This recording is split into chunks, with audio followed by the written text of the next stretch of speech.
Tiesitkö, että Keski-Uudenmaalla on yli 85 000 lapsiperhettä ja täällä ei ole vieläkään järjestetty lapsimessuja? Meillä on ratkaisu tähän. Järjestämme lokakuussa 2026 Järvenpään Aino-areenalla skidimessut. Lähdetään katsomaan, minkälaisia mukaan lähtemisvaihtoehtoja löytyy.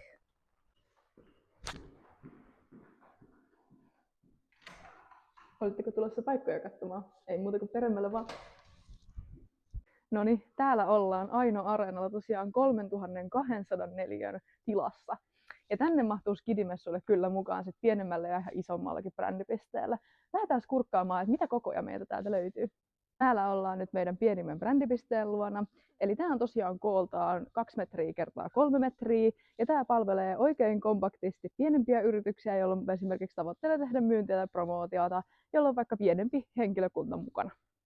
Seuraavaksi meillä olisi esittelyssä meidän keskikokoinen brändipiste. Ja tämä kaunokainen on kooltaan 3 metriä kertaa 4 metriä. Ja tämä palvelee oikein hyvin sit vähän suurempaa myyntiä tai promootiota. Tähän mahtuu jo ilmavammin asettelua, osallistamista ja myös enemmän henksua. Täältä meiltä sitten löytyy vielä skidimessujen brändipiste jättiläinen. Ja tämä kaunokainen on kooltaan 5 metriä kertaa 5 metriä. Tämä brändipiste on sitten jo suurempi myyntialue ja tämä tarjoaa loistavan paljon tilaa ja näkyvyyttä meidän skidimessuilla. Tähän mahtuu jo näyttävämmät rakennelmat, esimerkiksi useampia myyntipisteitä, joissa voidaan myydä samanaikaisesti useammalle asiakkaalle. Ja tähän voidaan mahuttaa esimerkiksi auto.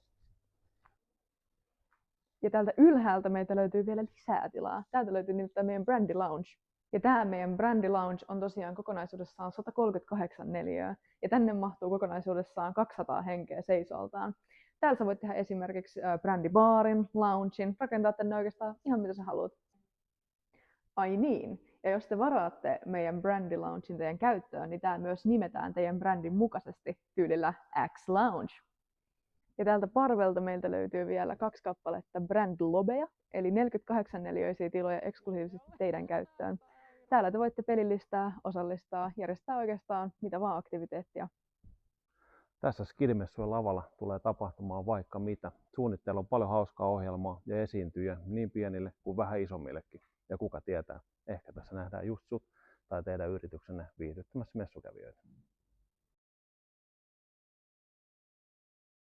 Kerrotko Samulle meille, miksi skidimessut kannattaa järjestää Aino-areenalla? No, Aino-areena tarjoaa modernit ja tunnelmalliset puitteet ja tapahtumien messujen järjestämiseen.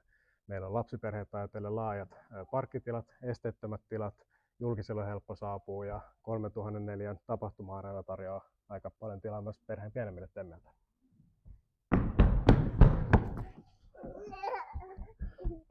Ai te oottekin jo täällä. Tulkaa tekin skidimessuille. Nähdään siellä.